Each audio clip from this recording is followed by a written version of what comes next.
Some people say he was only a social reformer. Others say he was a great teacher.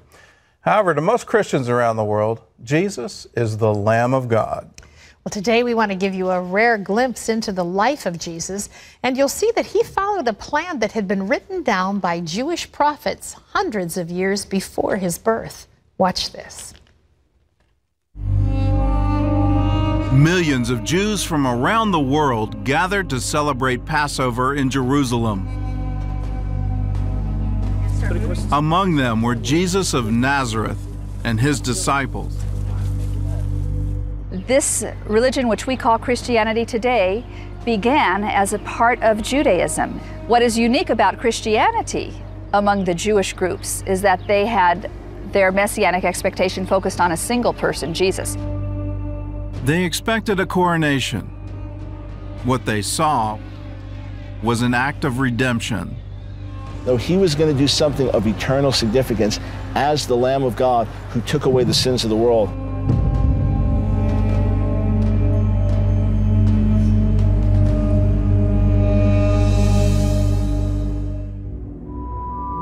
"5 days before Passover, the lambs were brought to Jerusalem to be chosen for sacrifice.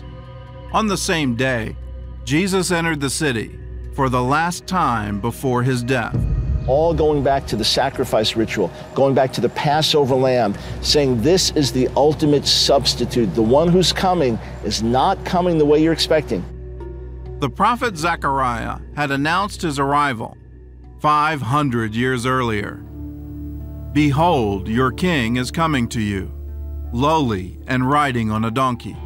The donkey is a symbol from Zechariah, not of political power, but of a Messiah who comes meek and lowly, and not as a Messiah who comes with a sword in the hand to overthrow the Romans. When Jesus arrived in the city, people shouted the words of King David, "Hosanna! Blessed is he who comes in the name of the Lord." During the feast, millions of Jews gathered to worship in the temple. First, they stopped to wash in the pool of Siloam. And here, they saw firsthand the fulfillment of Isaiah's prophecy about the Messiah. "He will come and save you. Then the eyes of the blind shall be opened." It was here that Jesus healed a blind man by putting mud on his eyes. Why would he send him to this pool to wash his eyes? This was considered to be the pool and the water of the highest purity because the waters in this pool issue out from underneath the temple itself. And so he wanted to make sure this guy got the best. And you see, the blind can't see if they touch something that makes them unclean, so they can't go up into the temple. All they would have to do is go down, immerse themselves, let them present themselves to the priest. Then they'd be able to go into the temple the first time in their whole life. And this is what was going to happen with this man who was born blind. He could now go into the temple. It's one of the greatest statements of, I have a fact that supersedes your law and reasoning. Once I was blind, but now I see. This street runs along the western wall of the Temple Mount. In Jesus' day, these booths were filled with merchants and money changers. Some say it's the place where he fulfilled yet another prophecy. Malachi the prophet said the Lord himself would come to the second temple. There would be a divine visitation and God would come and purify and cleanse the religious system. Jesus, the divine Messiah, visits the temple. He fulfills what had to happen before the second temple was destroyed. Jesus overturned the tables of the money changers, speaking the words of the prophets, Isaiah and Jeremiah. "My house shall be called a house of prayer, but you have made it a den of thieves." If we rightly understand the Hebrew Bible, either Jesus is our Messiah or there can never be a Messiah. The Messianic era had to begin before the second temple was destroyed. Otherwise, there can be no redemption. Jesus himself predicted the destruction of the temple. "Not one stone shall be left upon another that shall not be thrown down." The chief priests saw Jesus' words as a threat. From then on, they planned to kill him, and they got help from one of his disciples. We will never know what was going on in the mind of Judas Iscariot. We do know that in the minds of Jesus' followers, this was a great betrayal. On the night before Passover, Jesus and his disciples gathered one last time to celebrate the Seder. At the Last Supper, we understand that Jesus is preparing the disciples for the trauma that is about to unfold. He says, now let me tell you what it means to be the Messiah. I'm going to be arrested, I'm going to be mocked and beaten, and I'm going to be put to death, and on the third day I will rise again. During the meal, Jesus handed Judas a piece of bread, identifying the one who would betray him, a signal David had prophesied in the Psalms. My own familiar friend, who ate my bread, has lifted up his heel against me. The chief priest paid Judas 30 pieces of silver to hand over Jesus, the price of a common slave. Overcome by guilt, Judas later tried to give back the money. The priest refused, so Judas threw the silver on the floor of the temple, then went out and killed himself. With the blood money, they bought this potter's field. Tradition says this is where Judas hanged himself, and today it's still known as the Field of Blood.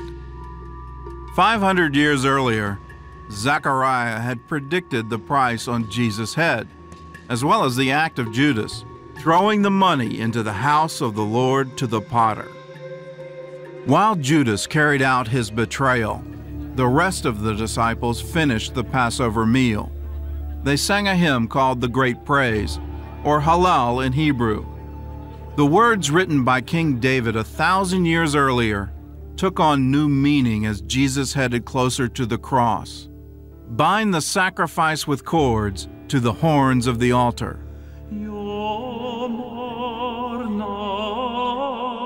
This is the psalm that Jesus sang after he lifted up the cup of the new covenant in his blood. I will take up the cup of salvation and call upon the name of the Lord. I shall not die, but live and declare the works of the Lord. This is the day the Lord has made. We will rejoice and be glad in it. Then they sang the same words the crowds had shouted a few days earlier when Jesus entered Jerusalem. Hosanna! Blessed is he who comes in the name of the Lord. Find Jesus in the Old Testament. Find him even in the rituals of the great festivals of the Jewish people. This is Easter, our Holy Week. It's also the time of Passover for the Jews. And when you see Jesus in the Passover, it will really open your eyes. And let me give you a hint on it. Look at Psalm 113 through Psalm 118. That's known as the Great Hallel. And it is sung at a Seder service, the first two before the meal and then the final four after the meal. And so in the Last Supper, in the Gospel of Matthew, it's recorded they sang a hymn and went out, and they crossed the brook Kidron, and Jesus was on his way to the Garden of Gethsemane. And so we know, because they're celebrating the Seder, that the last psalm that would be sung would be Psalm 118. So go and read that, and then imagine Jesus singing that. This is the day the Lord has made. I will rejoice and be glad in it. God has become our salvation. I shall not die, but live. These are all verses that you find in Psalm 118. So just imagine him singing that with his disciples right before he prays in Gethsemane. When you find Jesus in the festivals, when you find him in the rituals, when you find him in the Psalms, when you find the prophecies about him in the Old Testament, truly he is the Lamb of God, the Son of God, who takes away the sin of the world. No one else could fulfill the prophecies that Jesus has fulfilled and will fulfill when he comes again.